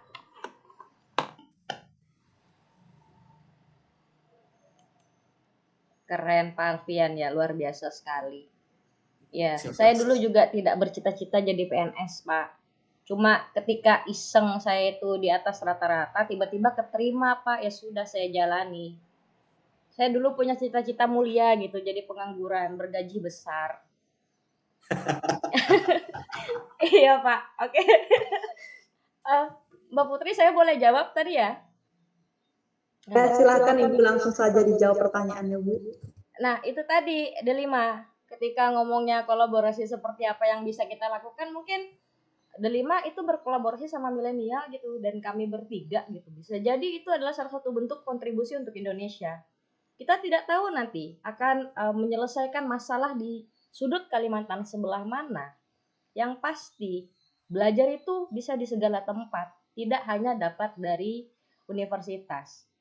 Kampus itu sebenarnya ya kalau candaan teman-teman saya waktu S1 itu ngomongnya kampus itu tempat nyari ijazah arek belajar. Kalau mau belajar silahkan jalan-jalan ke komunitas. Perbedaannya di situ. Karena mereka jelas punya ilmu yang sama sekali bisa jadi kita tidak tahu. Bisa juga belajar ke Pak Alfian untuk manajemen bisnisnya. Bisa juga ke Pak Putra untuk pengembangan kewirausahaannya. Karena saya banyak sekali belajar dari Pak Putra tentang itu.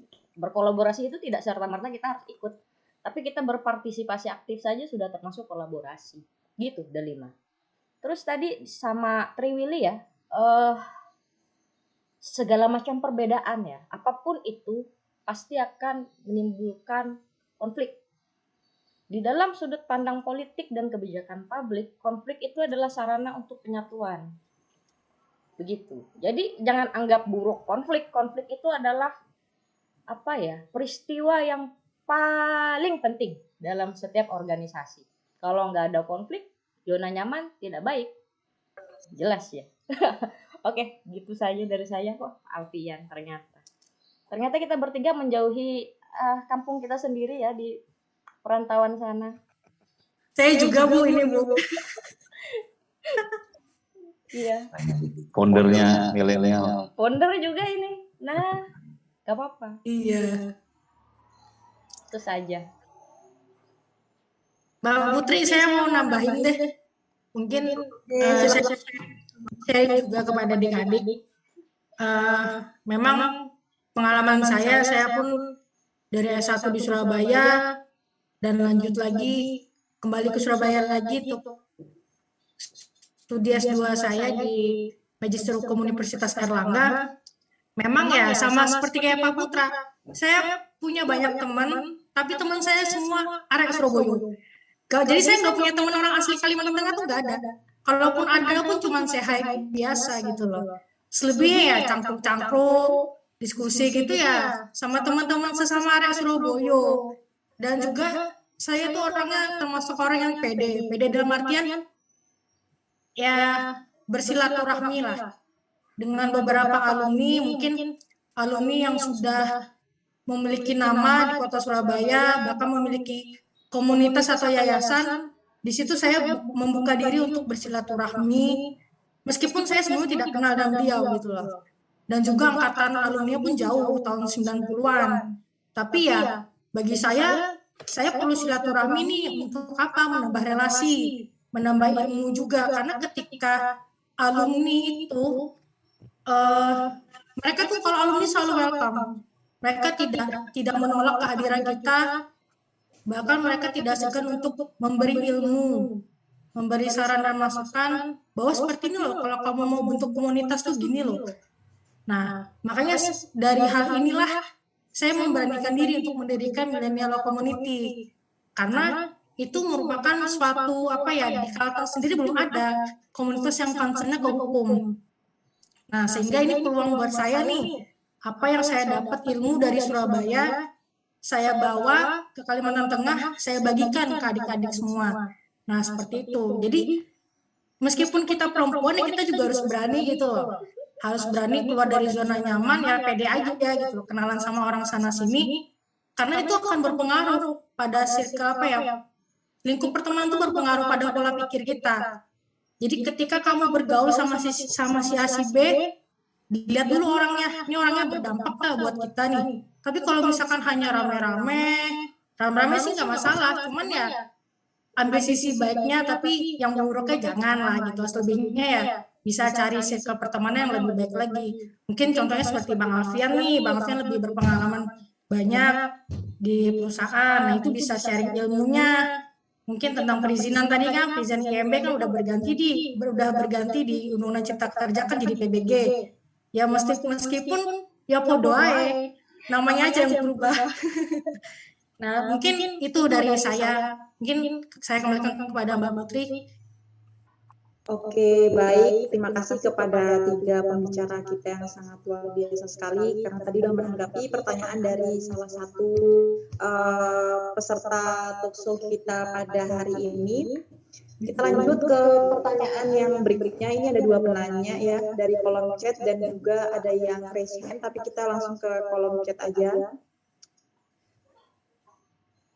Dari Saudari Komariah Maulani dari jurusan Sosiologi FISIP Universitas Palangkaraya. Pertanyaannya adalah bagaimana caranya agar tetap mempertahankan pola pikir yang modern di tengah tekanan pola pikir masyarakat yang masih bersifat kaku dan tradisional. Karena ini pertanyaannya tidak ditunjukkan untuk pembicara yang mana dan siapa, langsung saja yang pertama kita dengarkan dari Alfian Mawardi terlebih dahulu. Bagaimana Pak tanggapannya mengenai pertanyaan?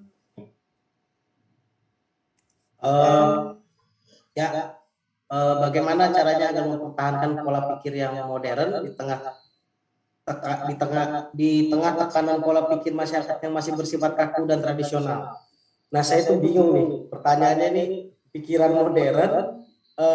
mempertahankan pikiran modern di tengah bersifat kaku dan tradisional. Mungkin saya artikan gini ya, mungkin dia mau nanya ini seperti kita nih dia di berpikiran maju agar pikiran-pikiran yang kaku yang di sekitarnya ini bagaimana cara menghadapinya, mungkin seperti itu. Kalau saya sih sebenarnya gini, pikiran tradisional itu ada yang baik juga kalau menurut saya. Bagaimana pikiran tradisional itu perlu dipertahankan karena banyak pemikiran-pemikiran dari dari nenek moyang kita yang memang sebenarnya bagus seperti itu. Nah, dan itu menjadi budaya kita sendiri. Nah, memang saat zaman modern sekarang ada beberapa pemikiran yang harus kita pertahankan. Seperti misalnya bagaimana kita menentukan masa depan kita sendiri. Misalnya orang tua, ya seperti saya bilang tadi, orang tua pengen kita bekerja menjadi pencari lapangan kerja. Sebenarnya mereka ingin menjadi pencipta lapangan kerja atau entrepreneur. Nah, itu kalau saya sendiri sama ceritanya, lingkungan saya adalah lingkungan orang birokrat. Lingkungan orang birokrat tidak ada yang menjadi pengusaha, dan rata-rata tidak bekerja di tidak menjadi entrepreneur. Saat saya jadi entrepreneur kayak sekarang pun banyak tentangan dari orang tua saya, dari abah saya, Pak Mawardi juga. Nah, sama semua nentang. Tapi saya cuma berpikir, saya teguhkan diri, dan saya buktiin, karena akhirnya pembuktian itu yang akan memberikan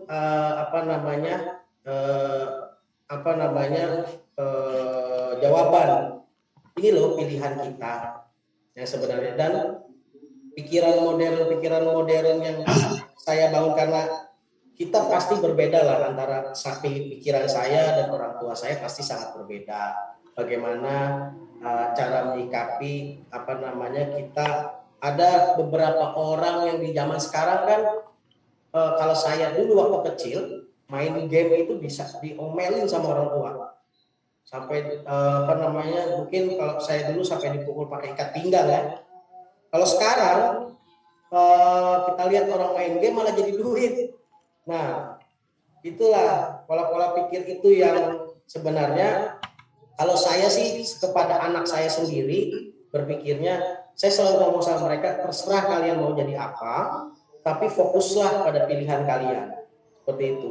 Karena tidak semua orang bisa kita yakinkan bahwa ini loh pilihan terbaik. Tetapi kalau kita sudah berhasil, mereka akan ngerti. Dan itu juga yang diucapkan, saya puji Tuhan, alhamdulillah, kepada orang tua saya. Orang tua saya bilang, saya bangga sama kamu dengan pilihan hidupmu sekarang, dan teruslah berguna bagi orang lain. Karena pola pikir modern seperti kita sekarang, anak muda ini, sebenarnya ada yang baik, ada juga yang harus direm. Seperti itu. Karena tidak semua pemikiran, kalau saya sih berpikir tidak semua pemikiran yang bersifat kaku tradisional itu tidak baik. Sebagai contoh, kalau zaman saya dulu tidak boleh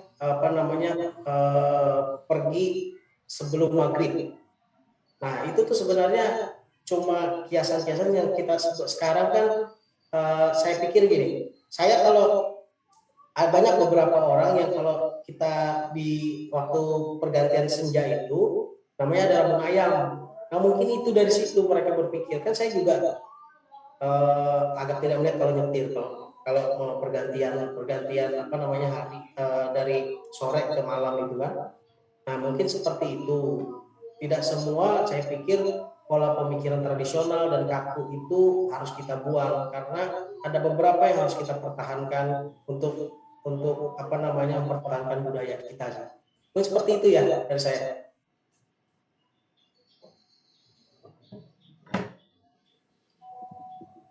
Baik, siap. Terima kasih dari Bapak Alfian Mawardi yang memberikan tanggapannya.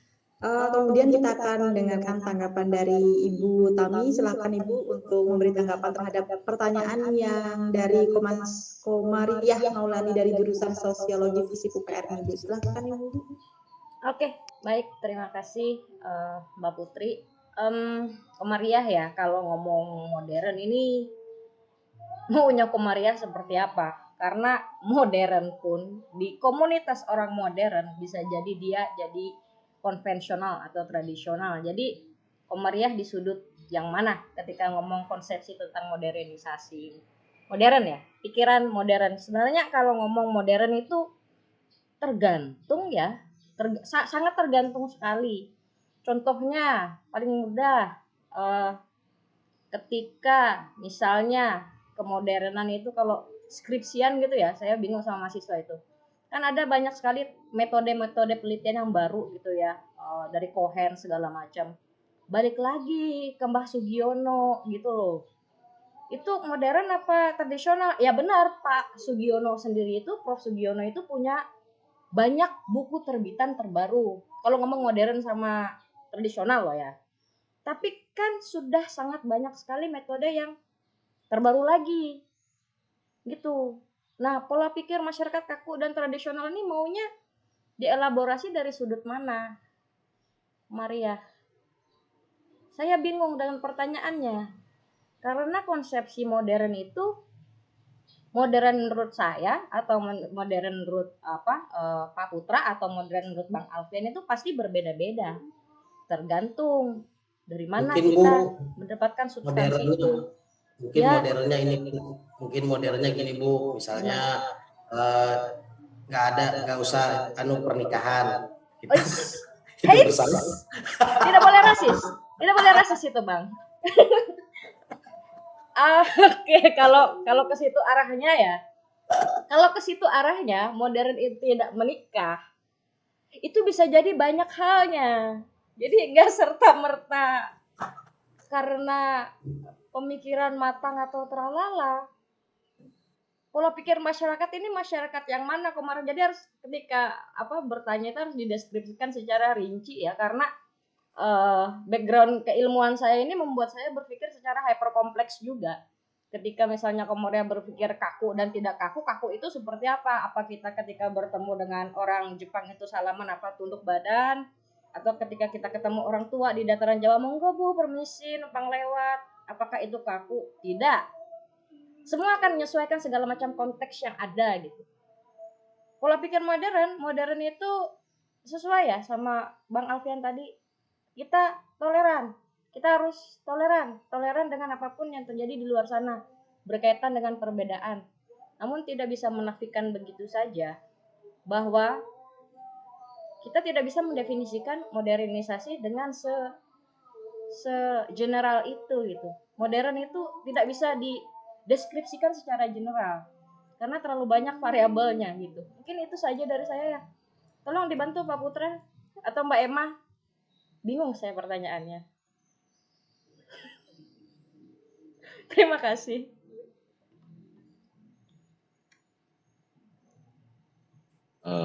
Baik, mohon izin Mbak Putri ya, saya tambahin karena konteksnya modern itu sebenarnya sudah melewati, ada istilahnya posmo. Nah, di posmo ini malah ketika saya menggunakan tas dari Purun, saya ke mall, itu adalah bentuk posmo. Kenapa banyak produk-produk lokal itu mulai digemari oleh anak muda? Karena mereka sudah tidak mau atau menganggap tas branded itu sudah terlalu biasa. Jadi akhirnya mereka ke posmo. Jadi kenapa banyak peminat orang datang ke rumah makan yang misalkan kayak saung, kayak kondisi di sawah. Nah itu adalah bentuk posmo. Jadi suasananya modern, keadaannya modern, tapi produk ataupun bentuk-bentuknya itu adalah tradisional. Jadi melewati wilayah posmo, melewati wilayah. Nah setelah itu apa lagi? Nanti kita akan tahu ya. Mungkin ada super posmo mungkin ya. Ketika zaman sudah modern sekali, ternyata dukun dan klinik itu malah menjamur. Kan? Nah itu adalah bentuk posmo melewati masa itu ya. Nah, saya melihat kita ini adalah dididik oleh orang tua kita pada saat zamannya mereka dan dipaksakan pada saat kondisi sekarang. Dan itu banyak yang mungkin bahasanya Mbak Komaria ini adalah tidak tepat. Di sini ditambahkan oleh Mbak Komaria di chat mengajak ke pernikahan dini. Nah, berarti ini begitu lulus kuliah SMA mungkin sudah dicarikan jodoh. Itu lumrah memang zaman dulu ya. Nah cuma sekarang itu sudah berpindah pola itu bahwa tunjukkan bahwa perempuan juga bisa tangguh, bisa mandiri. Mungkin kalau arah gendernya ke sana ya. Jadi kebayang misalnya dampak dari pernikahan dini adalah stunting itu meningkat ya. Kemudian anak-anak kurang gizi, kematian ibu dan anak selalu tidak pernah habis di Indonesia sepertinya, itu adalah sebabnya seperti itu ya, budaya mungkin kalau bahasanya kurang modern itu.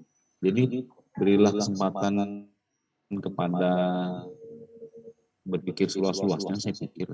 Nah, lingkungan kita kadang-kadang tidak mendukung. Nah, menghadapi lingkungan yang tidak mendukung itu sebenarnya seperti yang Pak Alfian tadi sampaikan, ya saya juga sepakat. Tidak selamanya yang tradisional itu dianggap tidak baik ya. Sama kalau kita misalkan kuliah luar negeri, jangan selalu wow dengan luar negeri ya. Anda tahu bahwa kuliah di Indonesia pun juga sama kualitasnya, bahkan lebih tertata karena diawasi oleh dikti benar-benar. Nah, jadi konteksnya modern dan tradisional, saya tidak bisa menjawab secara pasti, tapi saya kembalikan kepada Mbak sendiri ya. Seperti apa mengelola itu ya, karena kasusnya adalah Mbak sendiri yang mengalami. Kalau yang kita ini ya, kita bisa seperti yang Mbak Tami tadi sampaikan, bertoleransi itu adalah salah satu contoh ya. Karena beberapa didikan orang tua selalu dibilang agamanya apa gitu. Jangan berteman sama yang lain agama. Ini adalah contoh-contoh yang selalu pernah mungkin kita dengar. Gitu. Ya saya pernah bilang bahwa agama saya agama penyembah wajan kalian gitu kan. Karena ya apa-apa selalu ditanya agamanya apa, Yo saya agamanya penyembah wajan kalian. Terlalu sederhana dan kaku memaknai untuk pergaulan sosial gitu kan. Kita sangat bisa fanatik ketika dalam gereja, ketika dalam masjid, ketika dalam pura dan wihara. Tapi kita ketika keluar dari sana ya adalah orang-orang yang banyak kita temuin gitu kan. Tidak hanya sebatas sesama Muslim, sesama Kristen, sesama Buddha, Hindu dan sebagainya, tapi inilah jalurnya untuk harmonis itu kan adalah mencari jalan tengah di antara banyak-banyaknya pendukung yang sebenarnya kurang bisa memanage pergaulan sosialnya. Itu yang bisa saya jawab. Baik, terima kasih. Itulah tadi beberapa tanggapan dari pembicara-pembicara kita pada hari ini. Karena mengingat waktu sudah cukup siang, jadi ini ada satu pertanyaan terakhir lagi. Tadi ada yang raise hand atas nama Rijal Nurdin. Silahkan Rijal Nurdin untuk mengajukan pertanyaannya. Baik, terima kasih moderator atas kesempatan yang telah diberikan. Pada hari ini pembicara-pembicara luar biasa banget ya, apalagi membahas tentang milenial gitu. Jadi yang ingin saya tanyakan yang pertama itu, ini tuh seperti yang dijabarkan oleh Pak Dr. Saputra mengenai tantangan global gitu, tantangan global bagi generasi milenial. Nah, tantangan global yang Bapak katakan ada poin mengenai kemampuan wirausaha seperti itu. Nah, dalam wirausaha atau brand lokal yang seperti Bapak katakan, ada yang saya ketahui brand lokal yang sudah go global seperti itu. Jadi saya mengikuti beritanya, brand ini semulanya itu diisi oleh orang milenial atau kaum milenial, yaitu orang yang kelahirannya itu 1990. Karena seperti yang Bapak Dr. Saputra katakan, yang bisa dikatakan sebagai generasi milenial itu kelahiran 1980 sampai tahun 2000 seperti itu.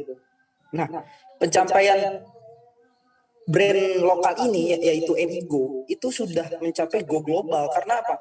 Brand Erigo ini sudah muncul di Times Square New York seperti itu. Kemudian juga mengikuti event besar di Amerika Serikat itu yaitu New York Fashion Week seperti itu. Jadi hal tersebutlah yang bisa mendorong kita sebagai generasi milenial terpacu untuk berusaha gitu, baik di bidang fashion, bidang media segala macam seperti itu.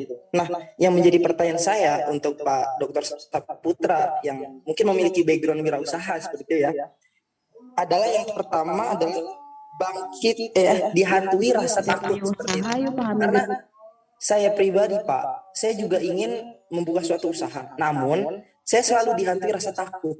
Rasa takutnya ini seperti bisa nggak ya usaha ini nantinya diterima di masyarakat atau bisa akui keberadaannya seperti itu. Nah, setelah mungkin kita melalui rasa takut tersebut, pasti saya itu akan merujuk pada namanya bangkit dari keterpurukan. Karena apa? Ketika saya ingin memulai usaha, pasti tidak dipungkiri lagi kita akan merasakan keterpurukan di dalam kita berusaha nantinya. Nah, yang menjadi pertanyaan saya, bagaimana sih kita sebagai generasi milenial ini untuk bisa melalui masa keterpurukan tersebut sehingga bisa bangkit kembali dan melanjutkan usahanya. Dan pertanyaan terakhir mungkin mengenai link atau relasi seperti itu. Karena tidak dipungkiri juga Pak, kayak seperti saya jika ingin membuka usaha tanpa adanya relasi atau link, kemungkinan itu akan sulit gitu. Karena faktor link atau relasi ini menjadi faktor utama sebagai penghubung antara saya dengan orang lainnya. Nah, yang menjadi pertanyaan saya satu Pak, bagaimana kita sebagai kaum generasi milenial ini membangun relasi secara bagus gitu, secara ditentukan. Seperti saya orang awam ini, saya bingung juga gimana saya memulai relasi untuk suatu usaha, itu bagaimana mekanismenya Pak? Mungkin demikian yang bisa saya tanyakan untuk Bapak Dr. Saputra. Terima kasih. Baik, terima kasih.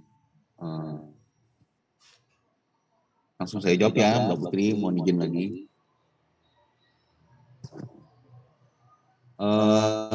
Bagaimana sih sebenarnya sebuah produk gitu ya? Kalau kita melihat Erigo dan mungkin juga yang lain-lainnya adalah, kalau saya melihat menjauh dari sisi kewirausahaan itu adalah sebenarnya tidak hanya Erigo nanti akan muncul banyak sekali produk-produk lokal. Saya boleh share video dulu sebentar, nih videonya cuma sangat singkat, 1 menit ya.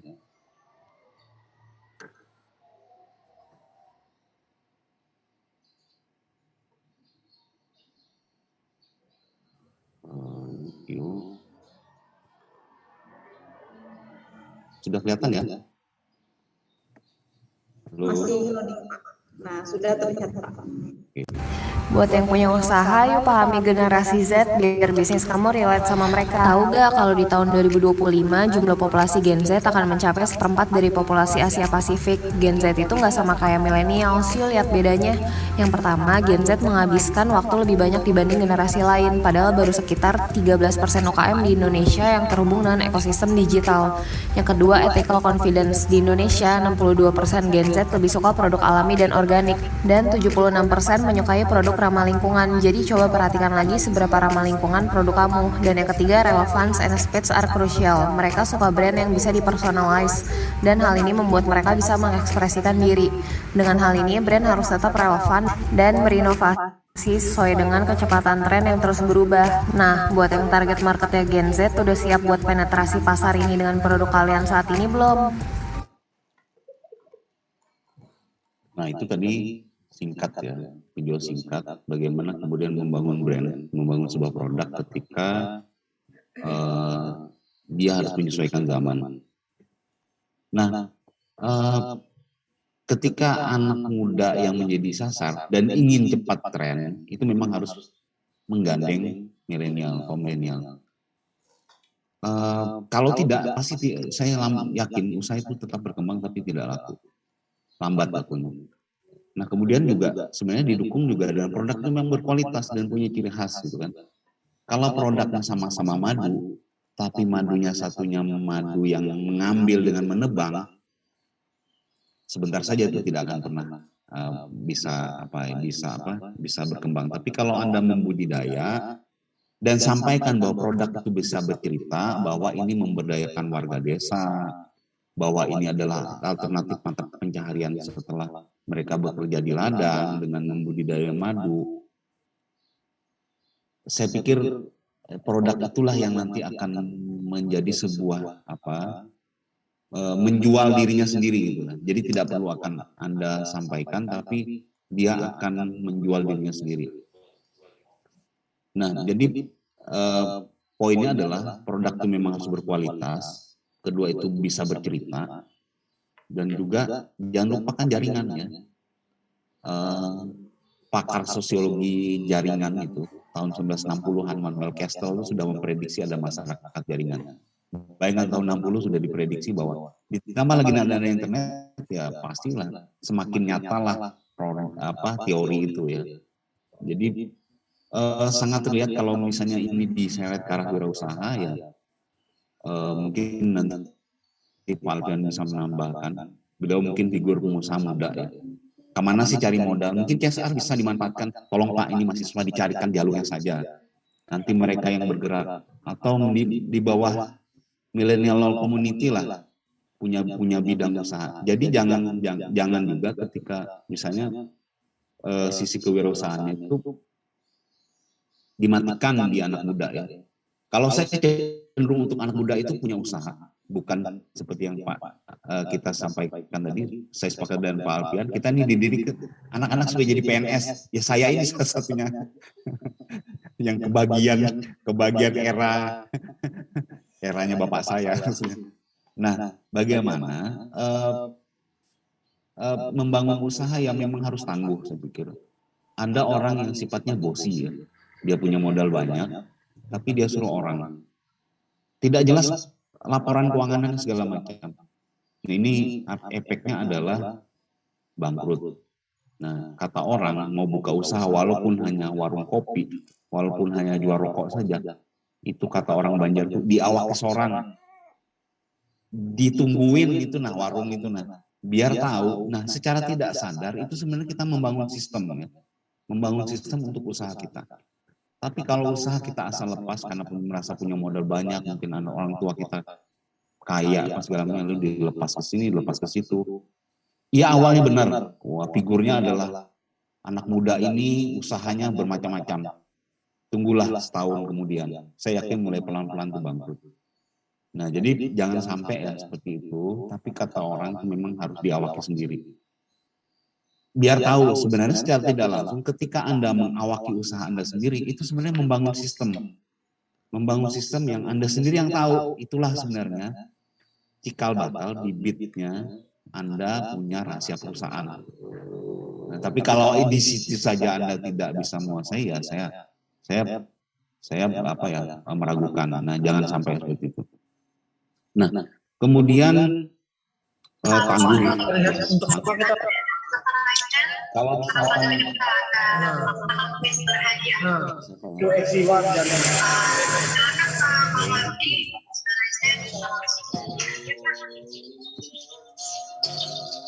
siapa muncul nih musim saya belakang itu Mohon maaf panitia nih ada yang bocor nih, tolong dikondisikan ya.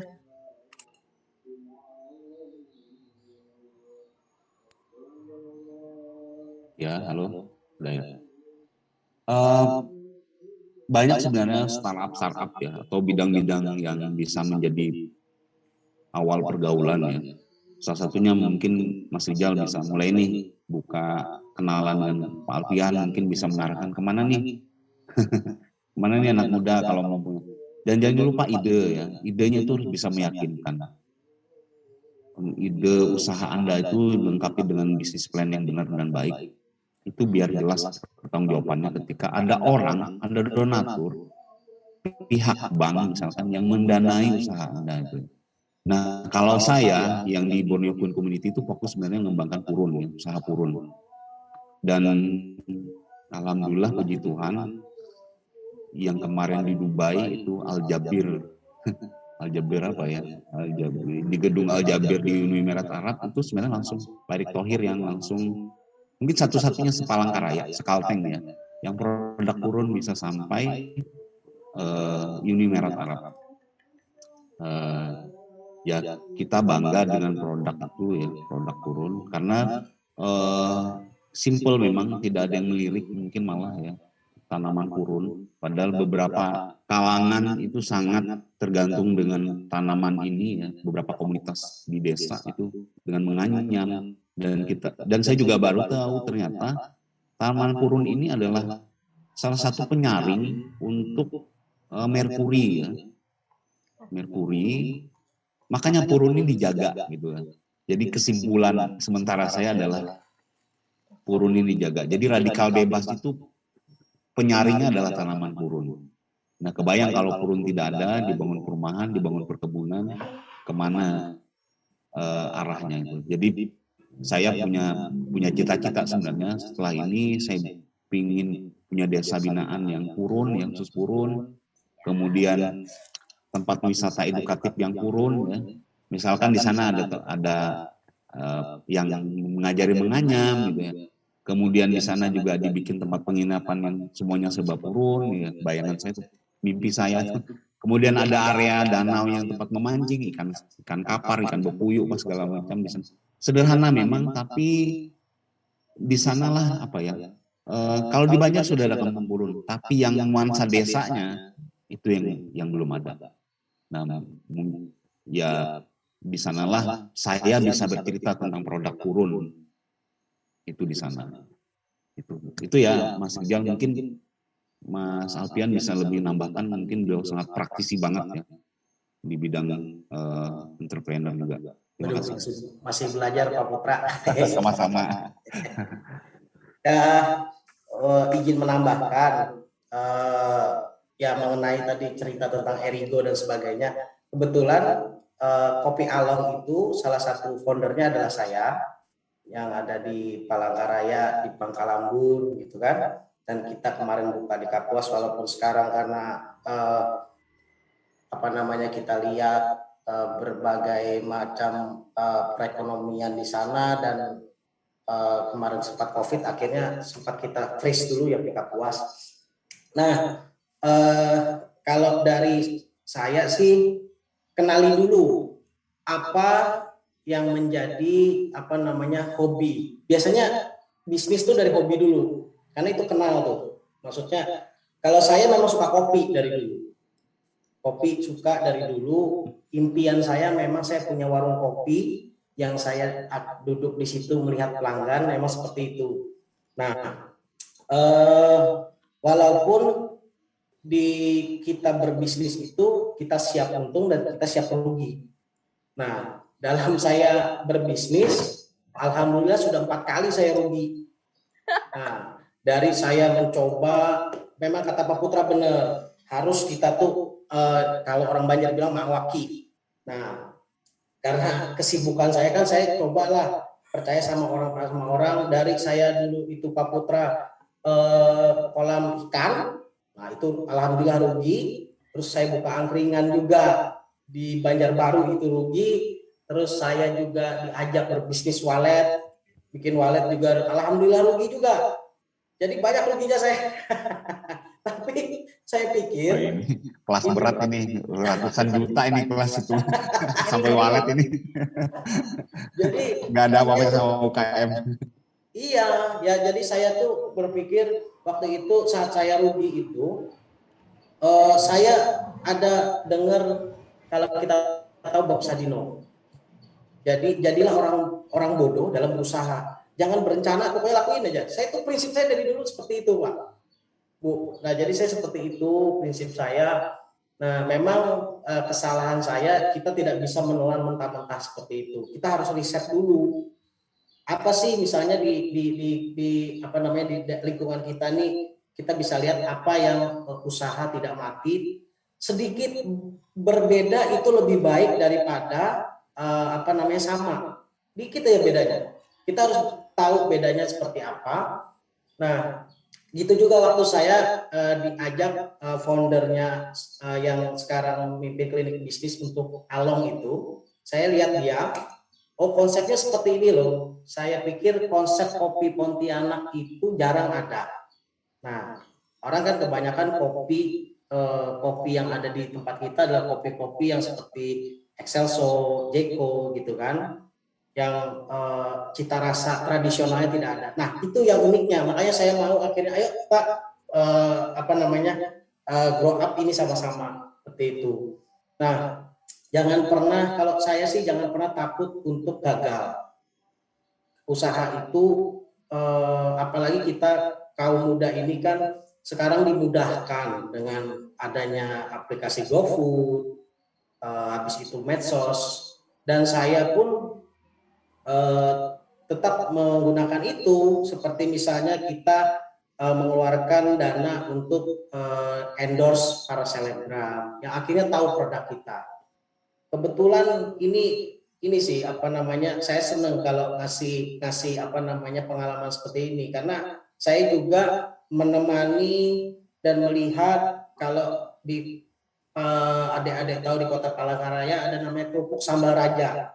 Nah itu ownernya adalah apa namanya adik saya juga, adik maksudnya adik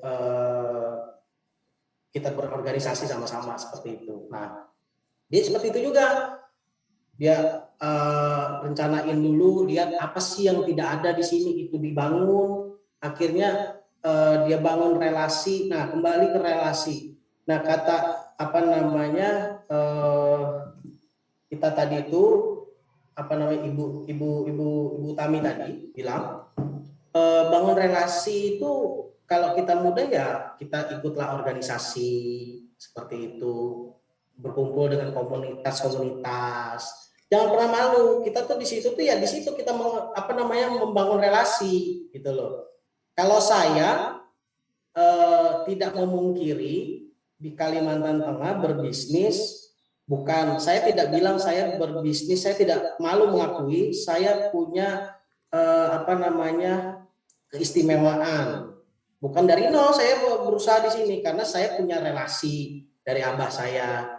Nah, Pak Mawardi, jadi bisa akhirnya relasi itu terbangun. Tetapi kalau yang belum punya, tidak semua punya privilege seperti saya, tapi kita bisa bangun sama-sama. Saya terbuka kalau ada yang mau ngobrol masalah apapun, masalah bisnis, saya akan berikan ilmunya dan kita tidak akan pelit untuk mengajarkan tips-tips untuk menjadi entrepreneur. Terakhir mengenai pembiayaan. Nah, Pak Putra, program Forum Komunikasi Pemuda Kalimantan Tengah yang saya pimpin memang salah satunya untuk ada program CSR UMKM dari Bank Kalteng memang. Nah, itu yang selama ini belum tersampaikan kepada masyarakat pemuda-pemuda yang ada di Kalteng. Nah, mudah-mudahan saya tahun depan mengkoordinasi dengan pihak Bank Kalteng untuk mensosialisasikan itu. Karena itu program bagus loh, maksudnya membantu UMKM. Tapi saya pesan UMKM yang sudah berdiri, jangan yang mau berdiri. Nah susah kita gimana mau bantu? Biasanya kan, Bang saya mau bikin ini, ya bikin dulu gitu loh. Bikin dulu walaupun kecil tidak apa-apa, tapi kan nanti dilihat, karena salah satu syaratnya kan harus ada foto usahanya apa, seperti itu. Jangan pernah malu memulai sih. Kalau saya sih seperti itu. Enggak, siap untung harus siap rugi. Kalau kita bekerja, kalau kita berusaha. Begitu juga dalam pekerjaan. Pekerjaan kita di perusahaan juga siap untuk dipromosi, siap juga untuk dipecat. Nah, Pak Putra, tadi masalah PNS saya juga pernah daftar jadi kejaksaan. 2 kali saya daftar, 2 kali saya gagal, alhamdulillah. Sampai saya frustasi dulu. Mungkin itu dari saya, terima kasih.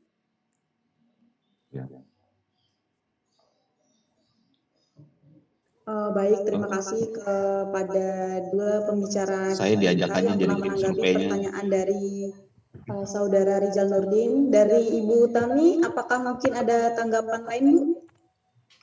Ada Mbak, sungkan saya. Saya bukan entrepreneur. Saya trader soalnya. Beda. Terima kasih. Siap, terima kasih. Nanti diikutin aja jadi tim survei. Apakah Saudara Rizal Survei Nurdin? UMKM CSR dulu. Siap Pak Putra. Ya. Saudara Rizal Nurdin, apakah sudah puas dengan tanggapannya atau ada yang ingin ditanyakan lagi? Baik, terima kasih moderator. Dari pertanyaan tadi bagi